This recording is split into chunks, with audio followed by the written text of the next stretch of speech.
Today I'm going to do something different, and I've decided to go full-blown basic social media person and make a top 8 video. And before you think to yourself, this sounds like desperate content, I'm telling you, I think this is actually going to be good. I literally came up with this idea about 10 minutes ago, and I'm going to do it because it's going to be the top 8 things that I think are most toxic about the spiritual community. So the first one, and these are in no particular order, are thinking that words themselves can do serious damage to another person or yourself. Now, nothing I'm going to say in any of these 1 through 8 things are black and white. So there are plenty of situations where this can shift back and forth. I know that speaking negatively to yourself, saying mean things about yourself or other people are not good things, and you probably shouldn't do them. But what's more important is the intention, the meaning, and the cause you put behind a word. Words themselves are not that powerful. They only become powerful with intention. And I think a lot of times in the spiritual community, people care way too much about the actual word as opposed to the meaning or the intention and how the word was used. And I'll give an example that happened to me months ago. I was talking to someone who's in the spiritual community, and I was using the word fight a lot, and I forget what context I was using it in. And this person was kind of triggered by that because they were telling me like, well, we should never fight. Like, fight is going against, it's opposition, it's doing these things. And I understood what they were meaning by that. I totally get it, and a part of me agrees. Like, to fight something is usually not going to benefit you at all. However, the intention and the context behind it were not that. It's just a way that I was expressing myself. The point is, this person was triggered by a word without focusing so much on the intention or the meaning or how I meant to express the word itself. Number 2, denying the darkness, the innate darkness that lives within all of us. I could make a video that probably lasts hours about this topic, so let's see if I can condense all of it into some short, brief statements here. So, I feel like a lot of the times in the spiritual community, there's a lot of talk about love and light and happiness and peace and all these things that are kind of related to just one side of the spectrum. As human beings, we are born with light and darkness. We have it in us. One is not greater than the other. One is not more or less important than the other. They are both equally important. They are both great teachers. They both make you feel alive.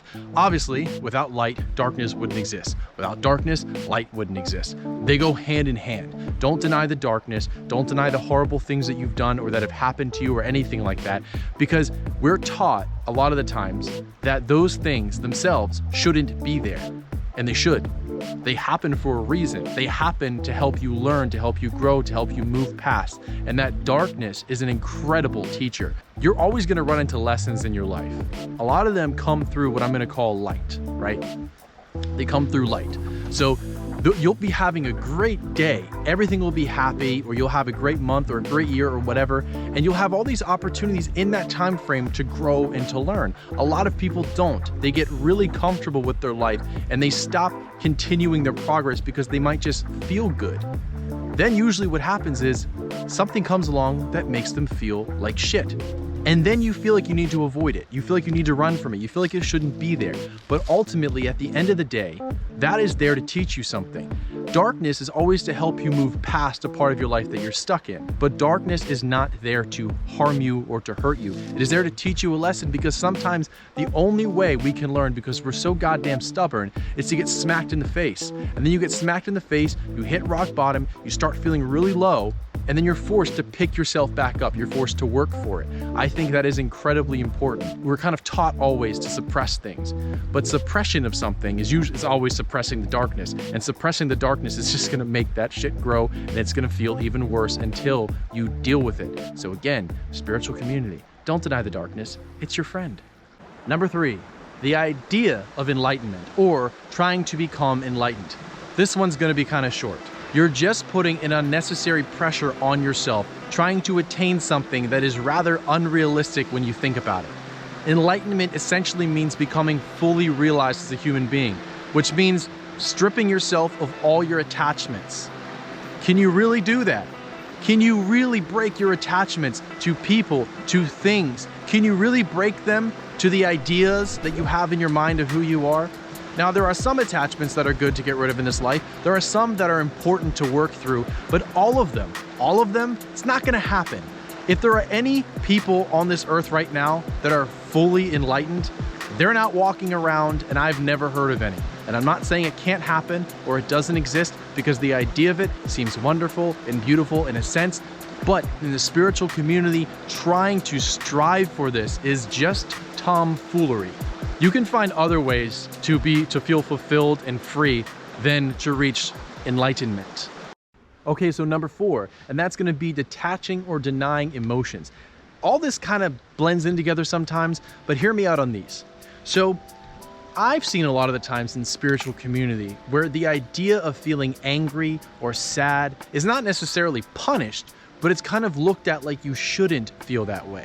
Now, I know what everyone's thinking. Why would I want to feel angry? Why would I want to feel sad? Of course, you don't want to feel that way because they feel bad. But oftentimes we're taught that these bad feelings should be avoided. So we avoid them instead of honor them, instead of embrace them. When you're angry, a good thing to do is to figure out why you're angry and maybe to express your anger in a healthy way. So when you think it's a bad thing to feel, what happens is you then judge yourself. It becomes like this little program that goes on in your mind, that thinking like, hey, I'm sad or I'm angry and I shouldn't feel this way. So when we feel like we shouldn't feel a certain way, I think sometimes we get desperate to get rid of that feeling. And they don't always go away so quickly, because usually you feel that way for a reason. It's a lesson, it's something, and you start pushing it down. And you push it down to get rid of it so you don't have to feel it, or you distract yourself. But I think a lot of that plays into the sense of denying the emotion for what it is. I think the trick to all this is to understanding and embracing the feelings that don't feel good. Because knowing that life is always going to go up and down, knowing that we're going to go through emotions, we're going to feel bad, we're going to feel good, is an important thing. You're not going to know how feeling good feels unless you know what feeling bad feels like. And a lot of times, again, just like when it comes to denying the darkness, when you suppress those feelings, they don't have any way to teach you. And it really, all it is there to do is to teach you something so you could move past something, so then you can feel free of something. Not so you can get happy, not so you can feel good, but just so you can feel like that feeling doesn't own you or control you. Number 5, being hypocritical. And I'll give you a perfect example of this. We all know what hypocritical means, but this is what I mean in the spiritual community. A lot of the times in the spiritual community, love is preached. To love all, to love this, to love that, to love everything. But the second that somebody comes around with a different set of ideologies or beliefs, usually when they become political or when they become social beliefs, people immediately turn it around and start to truly dislike or almost hate that person or that group or that ideology. I think the spiritual community can get a little bit hypocritical when it comes to social and political ideologies, because I think some people start to draw the line there, even though they might practice this one love kind of mindset. But then the second someone comes around and knocks on the door and tells them, I didn't vote for who you voted for, or I believe about this social issue, or I believe this social issue is more important than that, or I don't believe what you believe in your ideologies, I don't follow this or that you follow, then it becomes a war. And that is hypocritical as fuck. And let me tell you right now, if somebody wants to practice that, they gotta preach it. And that brings me on to the next one. Number 6, and honestly this one might be the most important one. Talking the talk, but not walking the walk. Or preaching and not practicing. Whatever you want to call it. Trust me, I cannot deny that I don't do that. Because I spent a lot of my life talking to people and giving them ideas or telling them what they should do and not doing it for myself. And let me tell you, energetically it doesn't work that way. Because I think also people can tell. When you don't live that life, I think everyone can feel there's a little bit of a sense of inauthenticity in you. I think a lot of people just want to appear a certain way a lot of the times. They want to have this impression of spirituality. It's kind of like the materialism in spirituality, because they might wear certain things or they might say certain things and so on and so forth. But it's really kind of empty when you don't do it. And doing it is the hard part. And oftentimes when you start doing it, you get humbled enough to the point where you don't really care to show off, or to have to spew things out of your mouth all the time, or to have to constantly make videos on your GoPro about spirituality. Number 7, gatekeeping spirituality. This is something I see people do very unconsciously. And I'll give you some good examples. I'll use myself as one, but I'm going to be the victim this time. No, I'm kidding. But this is the only way I can give this example. For me, growing up my entire life, I was an athlete. I did a lot of things that were that you would look at and you would think to yourself, well, that person obviously doesn't care about spirituality or the metaphysical or things like that. When I said earlier about the way people dress or the way people appear, sometimes you might run into someone who does not look spiritual, but really, what does that look like? I think gatekeeping, or keeping other people out of a certain thing because you don't like what they practice or what they believe or what they look like, is incredibly toxic. And that, what I always think too, and it's also hypocritical. Look how all these things tie together. Spirituality has no appearance. It has no ideology. It is not limited to any of these things. The metaphysical, we can call it too, is not. It has nothing to do with you believing in crystals, or with you believing in Reiki, or with you believing in astrology. You'd be surprised sometimes about the ideologies that people carry around with them, about what people believe, about what the kind of work is that they're doing for themselves, because the most important thing you can do in spirituality is work on you. And I guarantee you that crystal around your neck does absolutely nothing unless you yourself are putting in the work. Number 8, and the final one, is thinking that anything else is holding you back but you.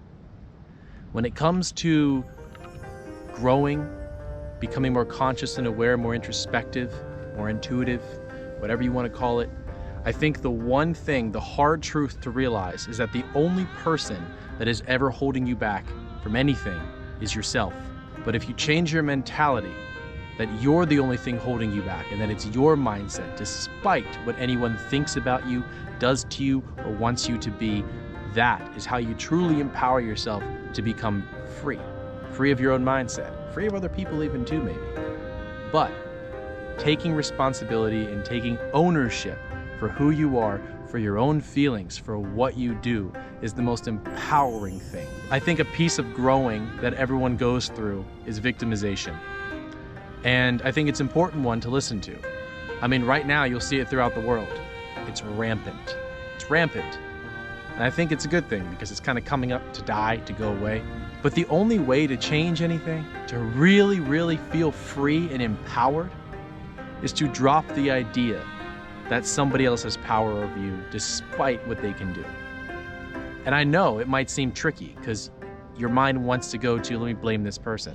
But the more energy and effort you focus on blaming a person, a group, a government, or whatever, the more that you take the power away from yourself.